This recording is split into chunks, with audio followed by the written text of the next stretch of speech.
Vamos então começar o tema 4, o processo obsessivo.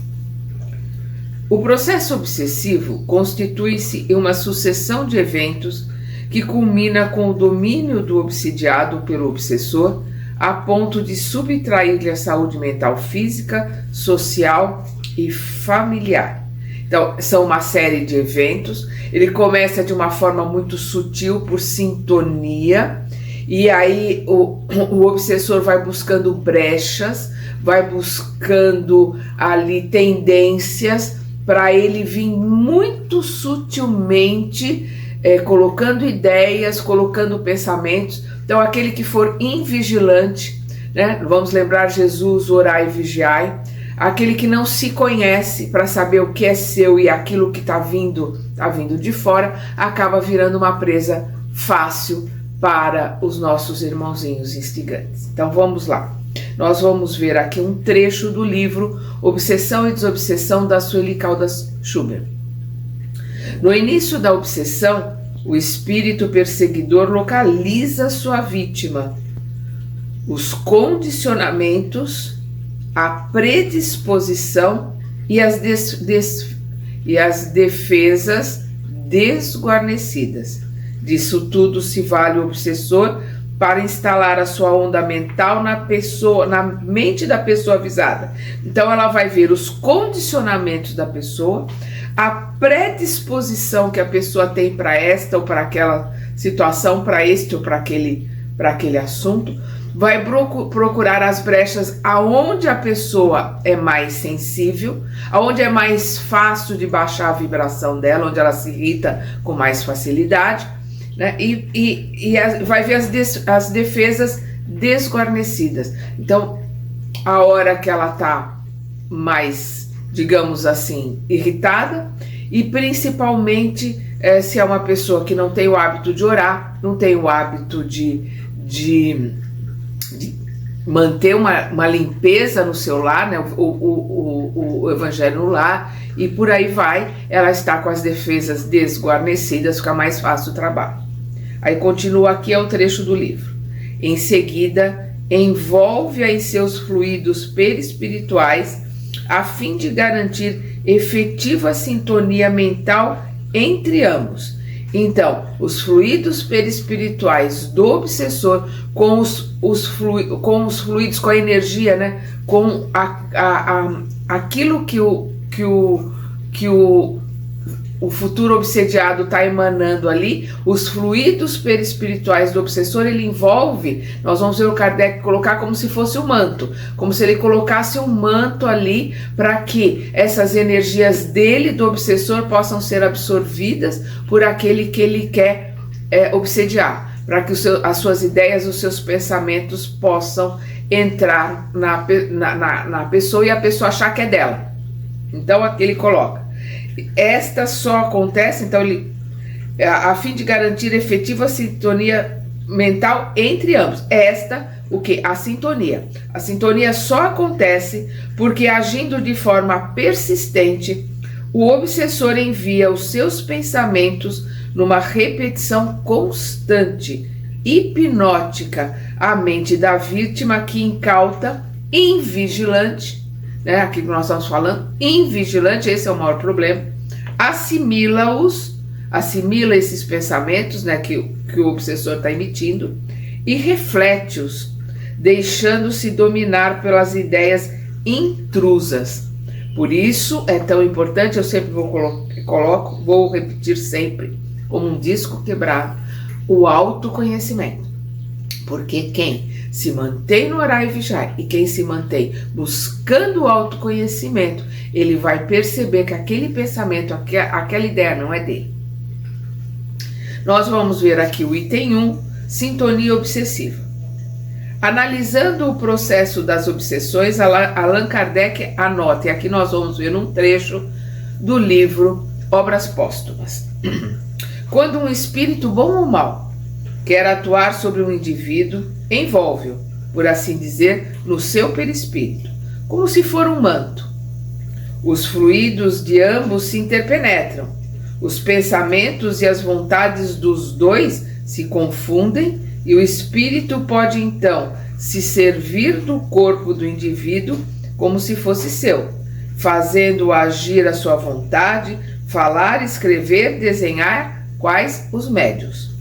Se o espírito é bom, sua ação é suave, benfazeja, não impelindo o indivíduo, senão a prática de bons atos. Então, essa energia, né, perispiritual do espírito que está ali se comunicando, entra em contato ali como se fosse um manto envolvendo o que vai dar a comunicação, ali no caso do espírito bom, o que vai receber aquele conselho, receber aquele, às vezes, aquele consolo, ele vai ficar imantado de boas energias de luz, né? Num espírito malfazejo, um espírito, o nosso irmãozinho instigante, ele vai ficar envolto em energias deletérias, né?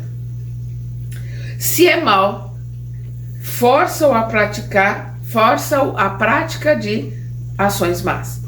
Se é perverso e malfazejo, aperta-o como numa teia, paralisa-lhe até a vontade e mesmo o juízo, que ele abafa, né, o obsessor abafa com o seu fluido, como se abafa o fogo sob uma camada de água.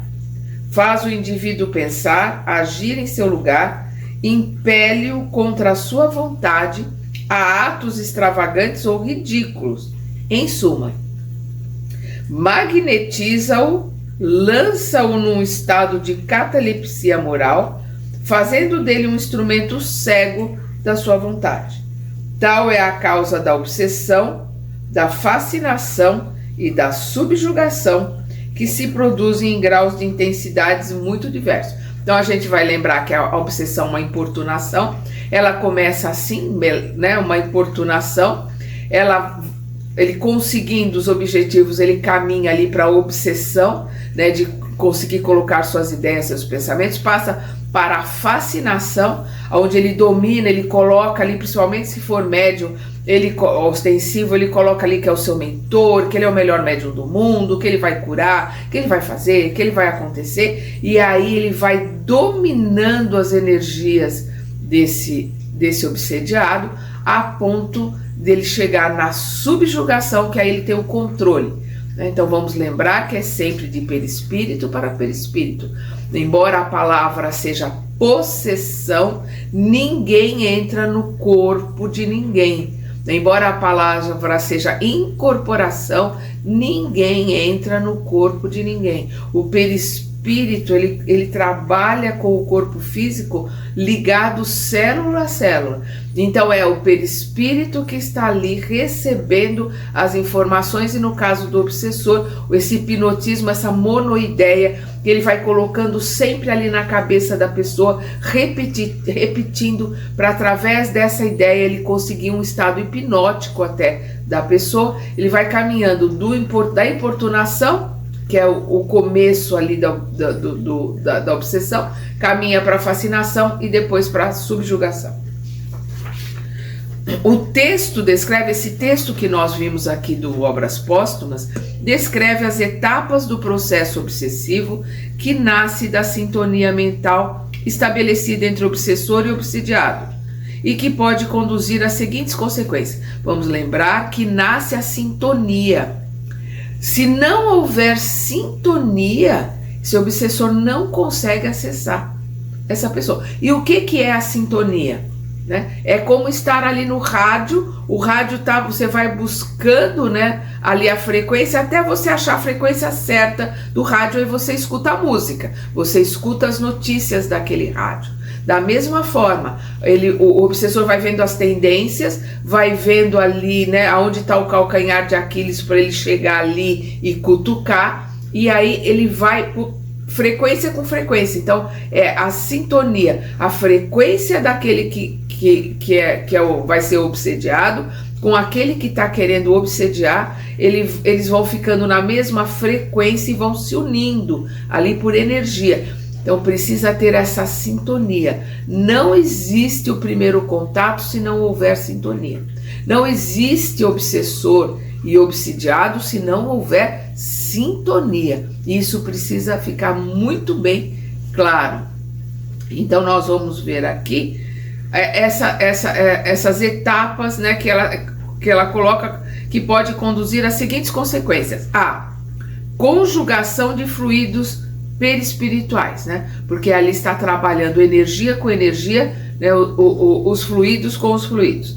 Simbiose de pensamentos, emoções e sentimentos, ou seja, aquela ligação por pensamento, por emoção, por sentimento, onde aquele espírito vai ficar tão ligado que vai estar vivendo com aquela pessoa. E nós vamos ver obsessores que só querem essa simbiose. Eles não estão por vingança, eles não estão querendo fazer a fascinação, não estão querendo fazer a subjugação, eles querem a simbiose, eles querem viver a vida daquele encarnado. A gente vai ver isso muito claro no livro Sexo e Destino, né, do Chico, né, do espírito André Luiz pelo médium Chico Xavier, e nós vamos ver lá o Cláudio Nogueira, que os obsessores, eles vivem em simbiose, né, porque é o que o espírito quer. Ele quer viver a vida do Cláudio Nogueira, então ele está ali ligado.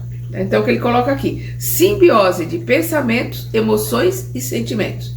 C. Domínio mental do obsessor que mina a lucidez do obsidiado, induzindo ações danosas. E aí nós vamos lembrar no Evangelho, né, aquele pai que leva o filho, que se joga na água para se afogar, que se joga no fogo para se queimar. Então, são os obsessores que fazem ele realizar contra a vontade dele essas ações danosas.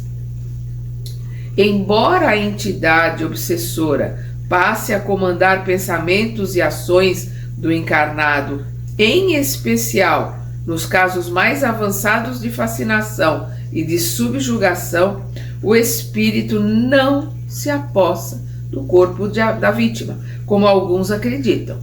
A ligação é sempre psíquica. Sobre isso indaga Allan Kardec. E nós vamos ver aqui a questão 473 do Livro dos Espíritos. Um espírito pode tomar momentaneamente o invólucro corpóreo de uma pessoa viva, isto é, introduzir-se num corpo animado e agir no lugar do espírito que nele se encontra encarnado? A resposta: o espírito não entra num corpo como entras numa casa. Eu vou repetir. O espírito não entra num corpo como entras numa casa. Identifica-se com um espírito encarnado cujos defeitos e qualidades sejam os mesmos que os seus, né? A sintonia. Os defeitos e as qualidades sejam os mesmos que do espírito que está querendo ali exercer a sua ação. Isso é a sintonia. A fim de agirem conjuntamente. Mas é sempre o espírito encarnado quem atua, conforme queira, sobre a matéria de que se acha revestido. É sempre o espírito que comanda o perispírito comanda o corpo. A ação do desencarnado é sobre o perispírito, porque é perispírito com perispírito. E esse perispírito subjugado é que comanda aquele corpo. Ou esse perispírito ali, na simbiose, ele conversa com, nós vamos ver lá o Cláudio Nogueira conversando com o seu obsessor que vive ali com ele, e ele acha que ele está conversando com ele mesmo. Ele acha que o tempo todo ele está conversando com ele mesmo. E ele está ali, né, vivendo junto com ele. Então, o que ele está colocando aqui? Um espírito não pode substituir-se ao que está encarnado, pois este terá que permanecer ligado ao seu corpo até o termo fixado para a sua existência material. Então, o perispírito só se desliga da matéria do corpo físico na hora que o cordão de prata é desligado, que é a comunicação, né, o comando do perispírito para o corpo. O corpo falece, né, o corpo volta para a terra, volta a ser uma matéria inerte, volta a ser matéria sem vida, e o perispírito continua a sua jornada. Quem comanda o perispírito? O espírito. O que nós somos? Nós somos espírito. A mente está no espírito. A questão acima esclarece, a vulgarmente chamada possessão, entre aspas, que pressupõe não só a existência de demônios, que também não existem, né? Demônios são colocações de algumas religiões, principalmente a partir da Idade Média. Isto é, uma categoria especial de seres voltados para o mal, mas também a possibilidade deles, né, desses seres, coabitar o corpo de alguém que se encontra reencarnado. Como tais entidades não existem, né, isto é uma montagem, uma ilusão que se criou. Então, como tais entidades não existem, o que existem são espíritos desencarnados e encarnados equivocados, por isso que se dedicam e trabalham para o mal. É um erro, e como todo erro pode ser consertado, ninguém aqui no planeta ou no universo está fadado a ser isto ou ser aquilo, porque todos nós, pela determinação divina, é a única determinação que Deus tem para conosco, imutável, é que seremos espíritos puros, seremos anjos. Então, ninguém vai ficar plantado numa mesma situação. Todo mundo está caminhando para a angelitude. Uns vão demorar mais, outros vão demorar menos, mas estamos todos caminhando para a angelitude.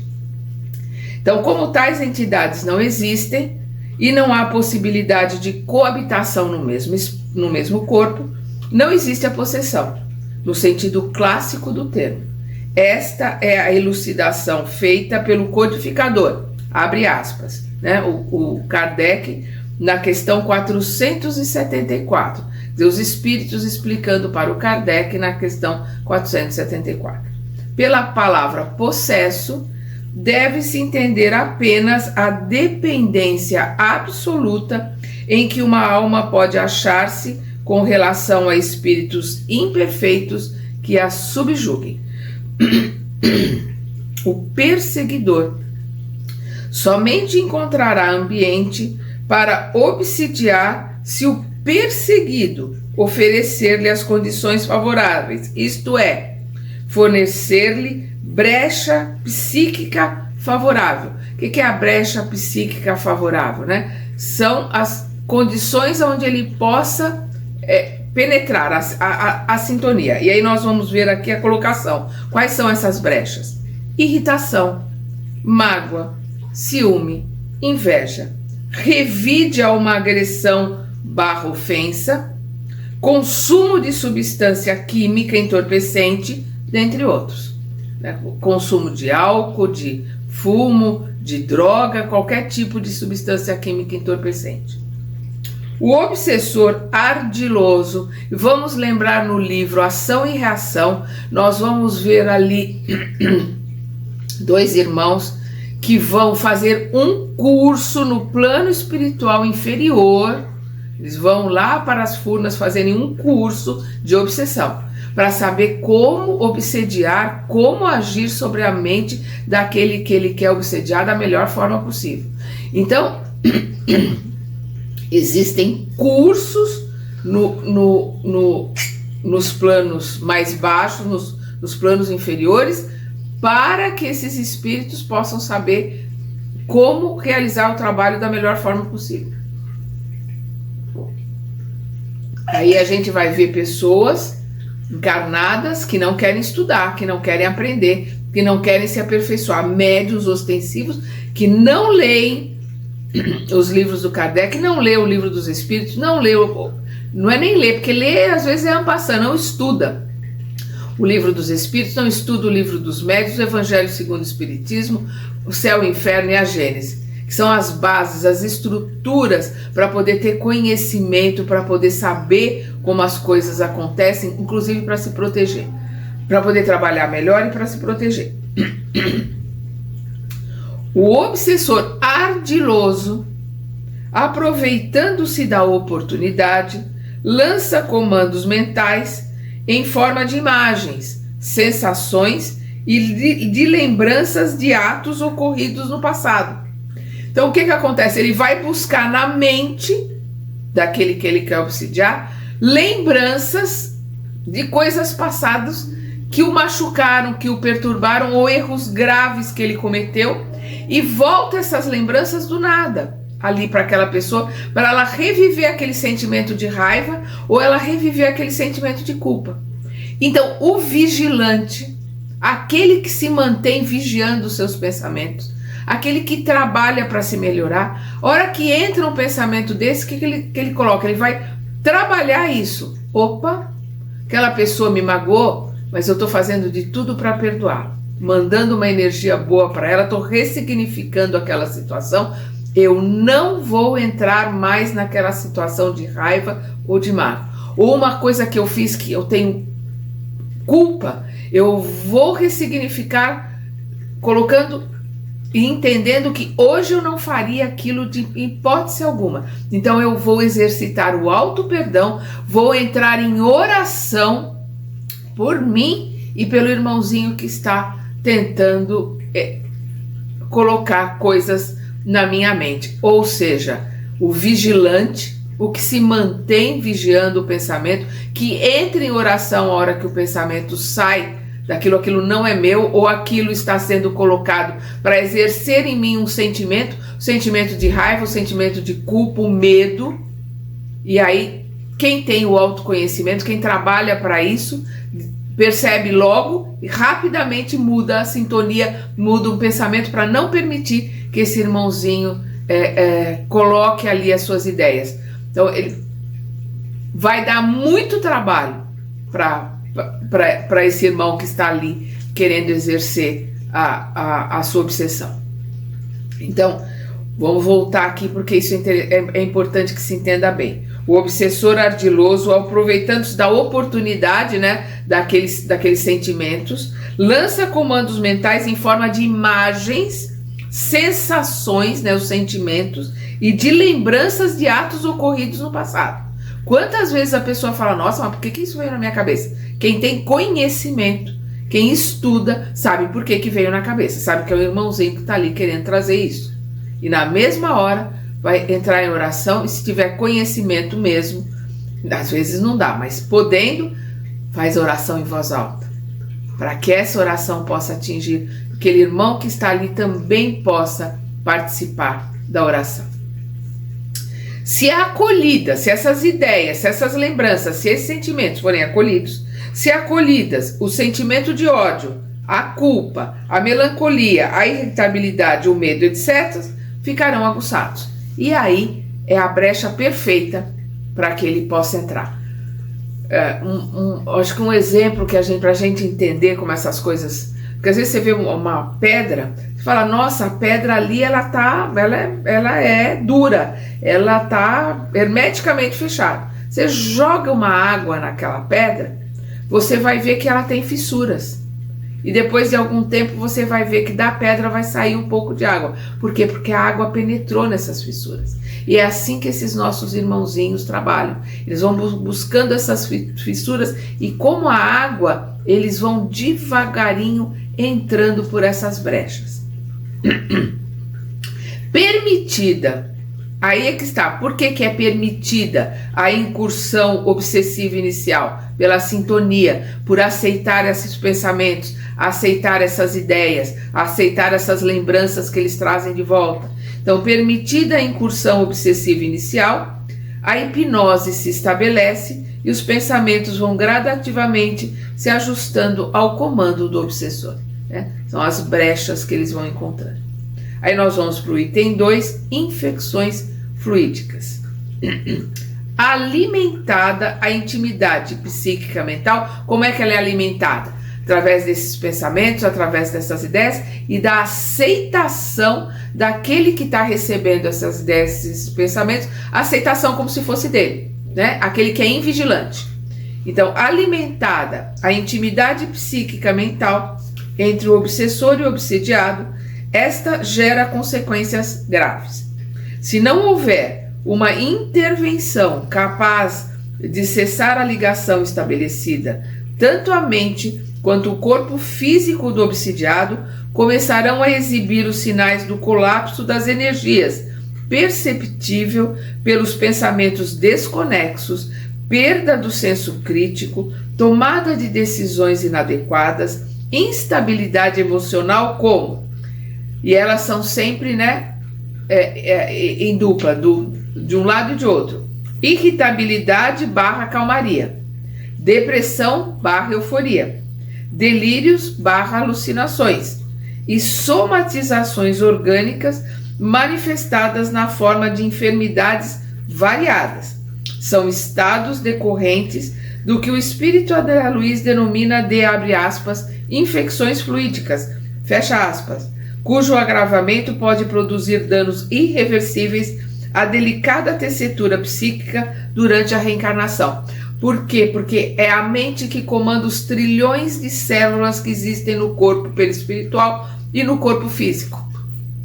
E a mente deteriorada, a mente desequilibrada vai fazer com que essas células não trabalhem direito, ela vai fazer com que essas células comecem a ficar danificadas, e aí primeiro aparece no corpo perispiritual, e aí o corpo físico, como um mata-borrão, vai puxar essas manchas, essas nódulos, esses desequilíbrios que se manifestam ali em formas de doenças, né, em formas de tumores, e essas doenças vão aparecer no corpo físico e principalmente doenças psicológicas. Nós vamos ver muitos internados, principalmente antigamente, hoje já se tem mais recursos, mas antigamente muitos internados em hospitais psiquiátricos eram pessoas completamente obsidiadas, né, subjugadas. Aí nós vamos ver aqui um trecho do André Luiz no livro Evolução em Dois Mundos, né, psicografado pelo Chico. Muitos acometem os adversários que ainda se entrosam no corpo terrestre, empolgando-lhes a imaginação com formas mentais monstruosas, operando perturbações que podemos classificar como, abre aspas, infecções fluídicas e que determinam o colapso cerebral com arrasadora loucura. E ainda muitos outros, né, tá falando aqui dos obsessores, imobilizados nas paixões egoísticas desse ou daquele teor, descansam em pesado monoideísmo ao pé dos encarnados, de cuja presença não se sente capazes de afastar. São aqueles espíritos que estão em monoideia, que são espíritos que estão ali, que às vezes são colocados junto do encarnado para absorver as suas energias. Nós vamos ver no livro Libertação, também psicografado pelo Chico, pelo espírito André Luiz. Nós vamos ver a Margarida ali sendo obsediada. Nós temos o Saldanha, que é comandado direto do Gregório. O Gregório é o governador, né, ali o dirigente do Vale do Poder, dos justiceiros. A gente vai, no livro eles vão aonde estão esse Gregório e seus comandados, uma região horrível. E esse Gregório comanda esse Saldanha, e esse Saldanha comanda 60 obsessores ali em volta da Margarida, que estão entre espíritos completamente dementados que estão ali sugando a energia dela, espíritos que trabalham através da hipnose, colocando monoideias, e além de ovoides que são colocados ali junto aos seus centros de força para minar as suas energias, porque eles vão se alimentando dessas energias, fazendo com que ela esteja num estado ali prostrado. Ela está na cama, ela está ali, o trabalho que está sendo feito ali é para que ela desencarne, né? E que o comando do Gregório sobre ela aconteça cada vez mais forte. Então nós vamos ver quem é o comandante. O comandante é o Gregório, mas ele comanda de longe e ele domina a mente dela de longe. Ele não vai ali na casa dela. Então quem trabalha em grupos de desobsessão vê muito isso, que ali no trabalho da desobsessão vem aqueles que são, eu fui colocado ali, eu não tenho nada contra aquela pessoa, mas eu fui colocado ali. E a gente vê isso claramente no livro Libertação. Quem quer entender bem esse processo, leia o livro. E quem comanda mesmo, dificilmente vai ser levado, dificilmente vai aparecer ali na sessão de desobsessão, porque ele está de longe. São espíritos com conhecimento, com cultura, e usam esse conhecimento para o mal, e ele está de longe comandando a mente daquele que está sendo obsediado. E aqueles que estão em volta ali, sugando as energias e trabalhando contra, deteriorando o corpo perispiritual e o corpo físico, são comandados. Às vezes são colocados ali e não sabem nem por quê. E é o que ele está colocando aqui. Eles ficam ao pé dos encarnados, de cuja presença não se sente capaz de afastar. Então eles não conseguem se afastar e nem o encarnado consegue se afastar desses irmãozinhos completamente, às vezes, ali dementados, que estão mandando essas ideias, esses fluidos ruins, essas ideias deterioradas e sugando as energias.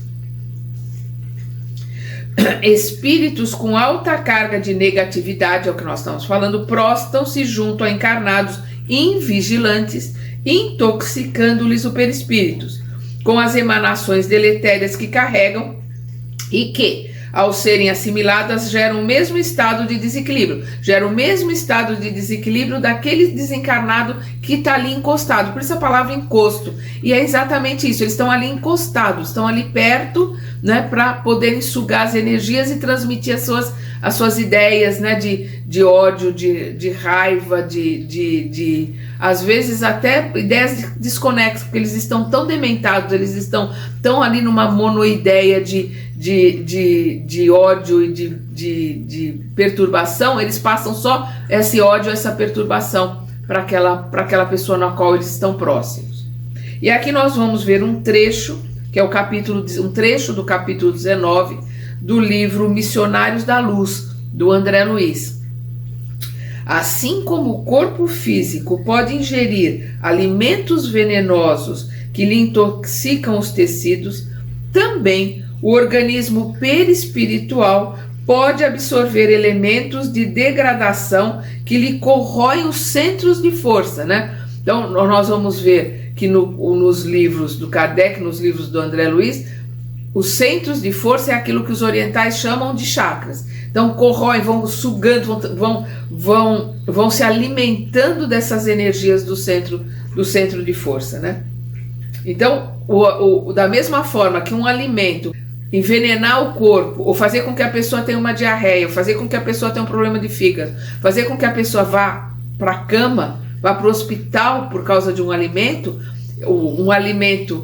mental, uma colocação, uma ideia, um sentimento, uma emoção, que é um alimento mental, ele deteriora, ele adoece o perispírito. É isso que que o André Luiz está explicando aqui no Missionários da Luz. Eu vou voltar. Assim como o corpo físico pode ingerir alimentos venenosos que lhe intoxicam os tecidos, também o organismo perispiritual pode absorver elementos de degradação que lhe corroem os centros de força, com reflexos sobre as células materiais. Por quê? Porque os centros de forças vão ser atingidos por essas energias, isso vai se refletir no perispírito e automaticamente o que está no perispírito reflete no corpo físico. O corpo físico absorve.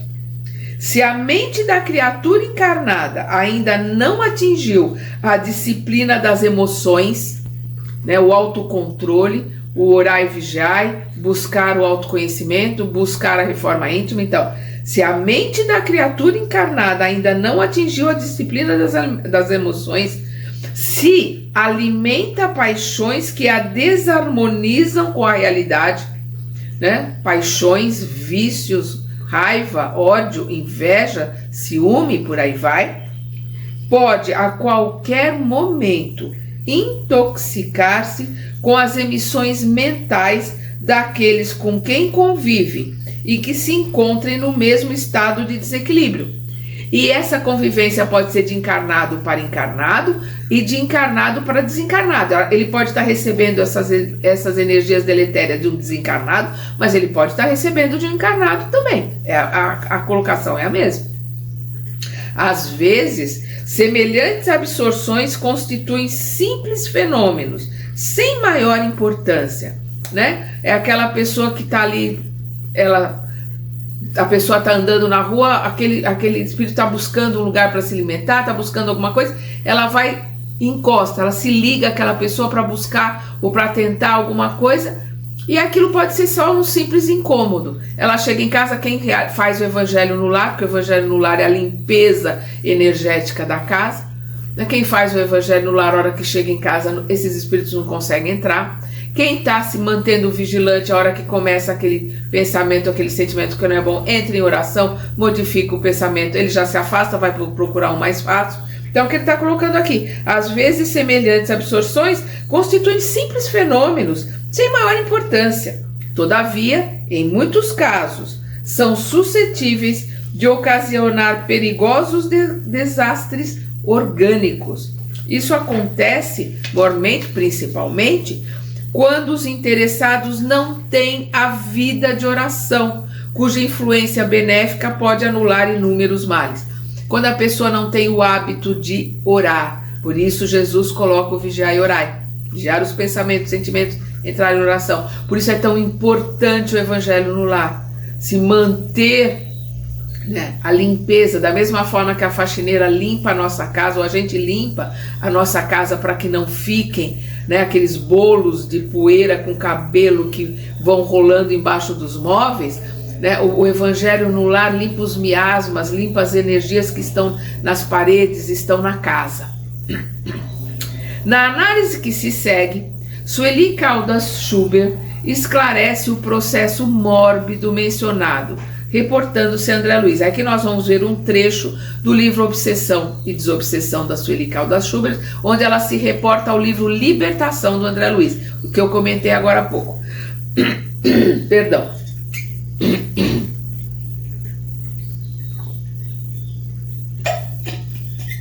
André Luiz, no livro Libertação, analisando a obsessão de Margarida, denominou-a de, abre aspas, cerco temporariamente organizado, porque é um cerco ali comandado pelo Saldanha, que tem o seu preposto ali, que é o comandado pelo Gregório, que tem o seu preposto ali, que é o Saldanha, que está comandando todos os espíritos que estão ali obsediando e sugando as energias dela.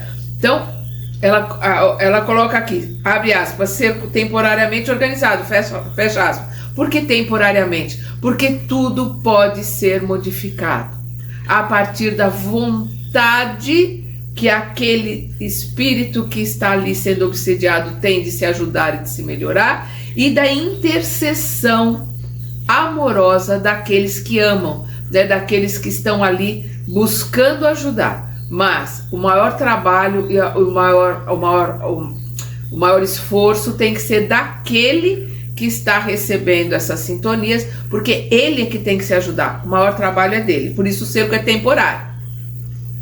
E observou que os obsessores atuavam de forma cruel e meticulosa. Era organizado o trabalho ali. Ao lado dela ficavam permanentemente espíritos hipnotizadores. Entre as técnicas utilizadas por eles, ressaltamos o que se poderia chamar de, abre aspas, vibrações maléficas, fecha aspas, isto é, energias desequilibrantes e perturbadoras que eram aplicadas pelos algozes com a finalidade de prostrá-la, colocando-a completamente vencida. Ela estava na cama, ela não se levantava nem da cama. Além da constrição mental, né, desse domínio mental, o perseguidor se utiliza também do envolvimento fluídico, o que torna o paciente combalido com as suas forças debilitadas, chegando até o estado de prostração total. Dessa forma, ele não tem condições de lutar por si mesmo, cerceado mentalmente, enfraquecido fisicamente. Após consolidar o cerco, o obsessor passa a controlar sua vítima por telepatia, favorecida agora pela sintonia mental que estabeleceu entre ambos. Então, telepaticamente, ele passa a comandar, a trabalhar a mente do obsediado, e ele não precisa estar junto, ele pode fazer isso da onde ele estiver, que é o caso do Gregório, né? Quanto mais conhecimento o espírito tiver, conhecimento não quer dizer sabedoria, não quer dizer elevação, quer dizer a palavra conhecimento, estudou, aprendeu, ele tem condições da onde ele estiver de manter por telepatia um comando sobre aquele espírito que ele está dominando. Essa comunhão mental é estreita, e ainda que à distância, o perseguidor controla o perseguido, que age teleguiado pela mente mais forte. E aí, no caso, depois de todo esse ataque, a mente mais forte é a mente do obsessor. Porque o obsessor mesmo da Margarida é o Gregório. Porque é ele que comanda todos os que estão ali sugando as energias dela. O Saldanha está ali comandando aqueles espíritos completamente atabalhoados, dementados, né, que estão em volta dela. Mas quem é mesmo o mandante é o Gregório, né? Leiam um livro, que o livro é maravilhoso e ele é libertador para nós que estamos lendo, para entendermos como é que acontece, como é que se processa a obsessão e principalmente para a gente ver o poder do amor, o poder da oração, né? Mas principalmente do amor. Mas vamos lá. As infecções fluídicas, entre aspas, né, que é o termo que o André Luiz usa, fruto das intoxicações perispirituais, são a base para a somatização da obsessão, ou seja, são a base para que a obsessão seja somatizada, ou seja, ela apareça como doença no corpo físico. E são aquelas doenças que o médico olha de tudo quanto é jeito e não descobre nada. Ou, né, às vezes são psicossomáticas de tal forma que elas são as doenças autoimunes, que são criadas pela própria pessoa, né? Por essas ideias, por esses sentimentos, né? por esse trabalho exercido pelo obsessor. O perispírito, ao assimilar as energias deletérias, né, fluídicas e mentais, entre parênteses aqui, né, as energias deletérias fluídicas e mentais do obsessor ou de outras entidades vinculadas ao processo, como nós vamos ver ali, as outras entidades estavam em volta da Margarida, o obsessor estava comandando de longe, ou de outras entidades vinculadas ao processo, repassa as vibrações negativas ao corpo físico. O perispírito repassa isso, porque ele é absorvida por onde? Pelo perispírito, né? Mas repassa as vibrações negativas ao corpo físico, que na forma de somatizações revela-se enfermo. Ele vai aparecer essas enfermidades, essas doenças que são consequência do envenenamento do perispírito. Da mesma forma que a pessoa baixa ao hospital pelo envenenamento de um alimento estragado. Aí nós vamos ver aqui o pior dos casos, né? Que é a obsessão na mediunidade. É um médium quando o médium é obsediado, o médium ostensivo quando ele é obsediado. E aí realmente a coisa complica bastante, que na maioria dos casos, principalmente antigamente, dos internados nos hospícios, eram médiuns ostensivos obsidiados. Então vamos lá. O médium ostensivo ou de efeitos patentes, quando no exercício de sua faculdade, encontra na obsessão um dos maiores obstáculos ao seu progresso espiritual e à prática mediúnica. Allan Kardec afirma que todo esforço deve ser evitado para evitar e debelar esse mal. E aí nós vamos ver o item 242 do livro dos médiuns, onde é colocado: a obsessão, como dissemos, é um dos maiores escolhos, né, de escolha, dificuldade, obstáculo da mediunidade e também um dos mais frequentes. É o que mais acontece, é nós vermos, infelizmente, médiuns ostensivos que começa ali com uma obsessão simples, aqueles que estudam, aqueles que ouvem, né, aqueles que estudam e aqueles que ouvem os trabalhadores, que ouvem o grupo, que fala: olha, você está precisando de tratamento, você está precisando parar o trabalho mediúnico e começar a se tratar para depois poder voltar. Que aí nós vamos ver o caminhar, né? Que depois desse começo de obsessão vem a fascinação. E aí o obsessor vai colocar para o médium que ele é o mentor dele. Aí vai. E você é o máximo, você vai curar, você vai fazer, você vai acontecer. E aí esse médium se acha. E os outros vão colocando para ele: olha, não é verdade, ele não é teu mentor, você precisa fazer um tratamento, você precisa trabalhar e tratar esse espírito que está com você. A pessoa se ofende, a pessoa sai do centro, a pessoa se afasta, ela se afasta do grupo, ela se afasta daqueles que querem ajudá-la, porque esse é o trabalho que o obsessor faz. Ele vai afastando e vai fascinando cada vez mais a pessoa, e a pessoa se achando cada vez o melhor médium do mundo, né? Ele se acha, porque o obsessor vai colocando essas ideias nele. Então, voltando aqui, a obsessão, como dissemos, é um dos maiores obstáculos da mediunidade e também um dos mais frequentes. Por isso mesmo, nunca serão demais os esforços que se empreguem para combatê-la, visto que, além dos inconvenientes pessoais que acarreta, é um obstáculo absoluto à excelência e à veracidade das comunicações. É um obstáculo absoluto à excelência e à veracidade das comunicações desse médium ostensivo. Porque as comunicações dele vão passar a ser de um único espírito, porque o obsessor não permite que outros espíritos trabalhem com esse médium, e vai ser através desse domínio dessas ideias desse obsessor que vão vir essas comunicações. Sendo a obsessão, seja qual for o grau em que se apresente, sendo a obsessão, seja qual for o grau em que se apresente, resultado de um constrangimento, e não podendo o constrangimento, ser exercido jamais por um espírito bom, porque um espírito bom jamais domina, jamais exerce um constrangimento. Então, sendo e não podendo o constrangimento ser exercido jamais por um espírito bom, conclui-se que toda comunicação dada por um médium obsediado é de origem suspeita e não merece nenhuma confiança.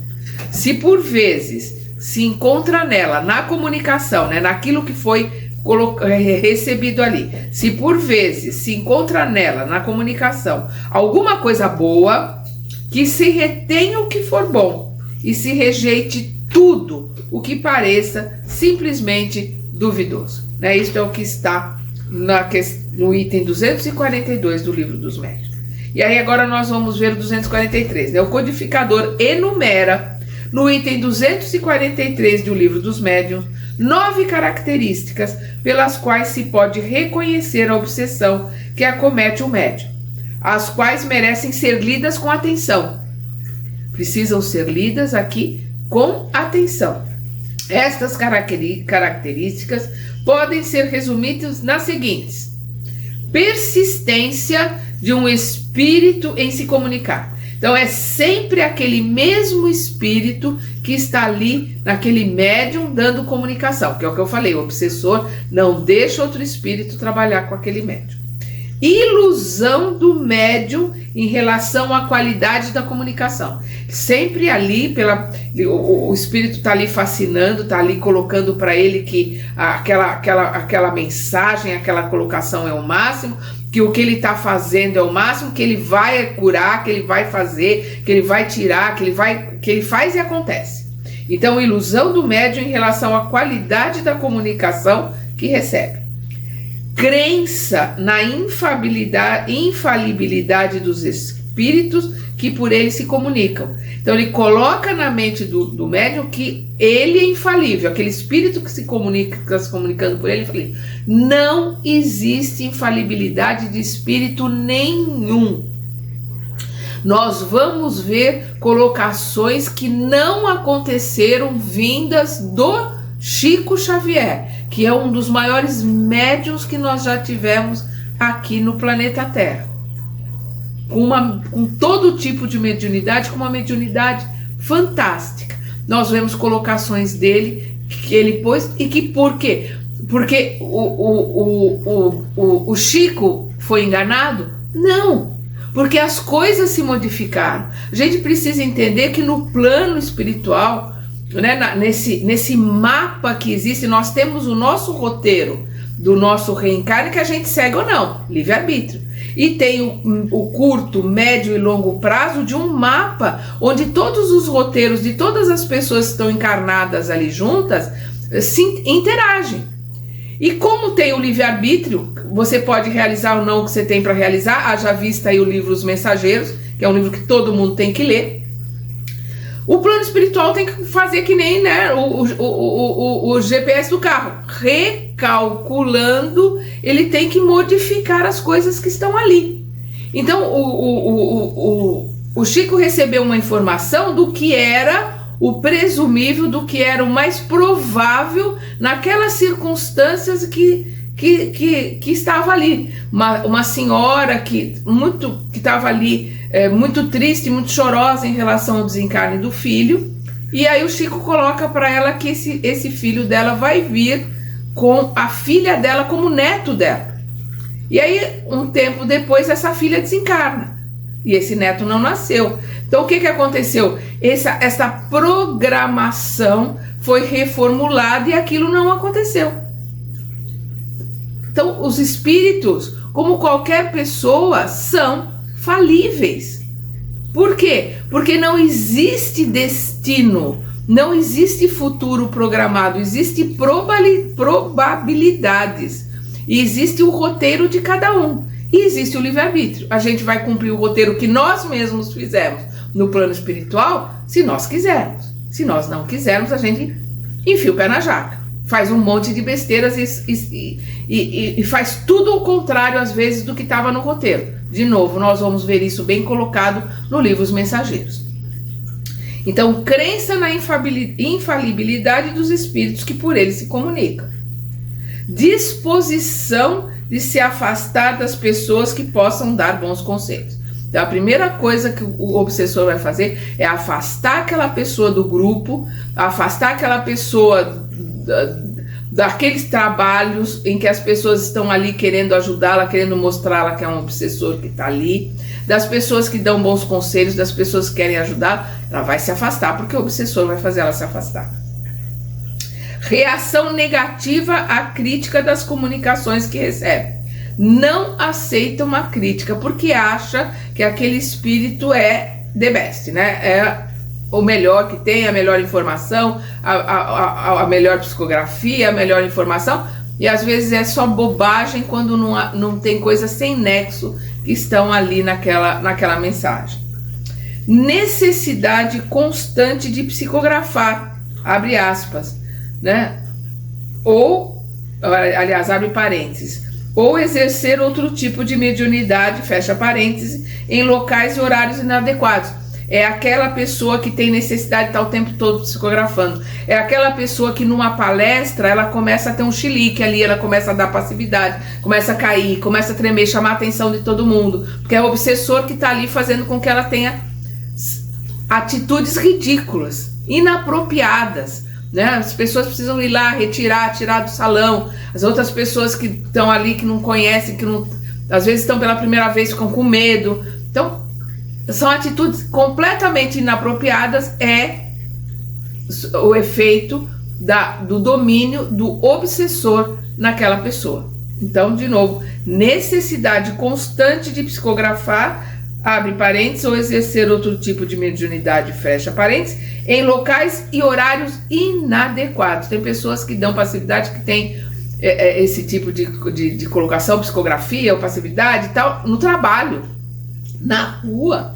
O obsessor está ali dominando o tempo todo.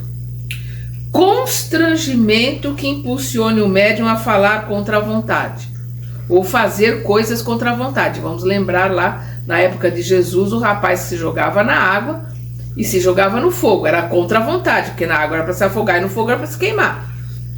E também ruídos e perturbações ao redor do médium. Como vimos, o processo obsessivo é ocorrência complexa. Inicia-se sutilmente, né? Começa de uma forma bem sutil. O obsessor é dissimulado, sua presença nem sempre é percebida, e quando se dispõe a observar a futura vítima, passa a emitir pensamentos em direção do encarnado, envolvendo. Então ele começa ali sutilmente envolvendo, né, como a água ali buscando as frestas que não dá nem para se perceber na pedra, né? Se o encarnado recebe a mensagem do obsessor sem identificar-lhe a origem, ou seja, o invigilante, o que não se conhece, sem identificar-lhe a origem, acredita que emana da sua própria mente, acredita que é ele mesmo que está tendo aquelas ideias, aqueles pensamentos. O modo de não permitir o avanço do processo obsessivo é mudar o foco da atenção e a natureza das emissões mentais. Sem isso, o processo agrava-se com a perda do senso crítico, causando um comportamento estereotipado. Complica-se com a acentuada perda fluídica do obsidiado, tendo seu clímax na aniquilação da vontade, que é a subjugação, né? Com pensamentos delirantes e abalos na saúde física e psíquica. Por tudo isso, deve-se despender todo o esforço na prevenção da obsessão. É sempre melhor prevenir do que remediar, afirma a sabedoria popular. Pensar e fazer o bem, lutando contra os maus pensamentos, são, hoje e sempre, medidas de equilíbrio físico, psíquico e espiritual.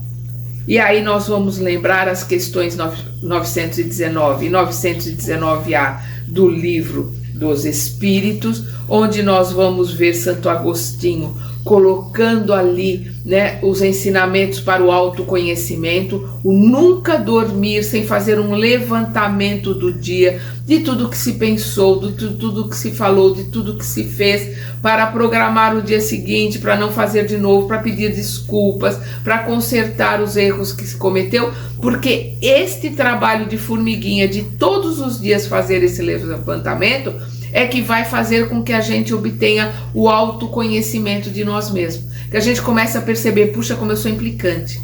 Puxa, como eu não deveria ter feito determinado comentário, não deveria ter tido determinado pensamento e tive. Então a gente vai ali se conhecendo e através do autoconhecimento trabalhando para a mudança, e trabalhando para a mudança a gente vai mudando de dentro para fora, mudando as nossas energias, mudando a nossa frequência, mudando a nossa sintonia e automaticamente mudando o condomínio, né, de encarnados e desencarnados que nós temos à nossa volta, porque todos estão conosco por sintonia. Quando a gente muda a frequência, muda o pensamento, muda o sentimento, a gente muda a palavra, muda a atitude, né? Muda o modo de, inclusive o modo de viver, nós vamos automaticamente mudando, né, aqueles que estão conosco. Como diz Emmanuel, né? Me dizes o que pensas, que eu te direi com quem andas. E no nosso próximo estudo, nós veremos desobsessão, recursos espíritas. Até lá!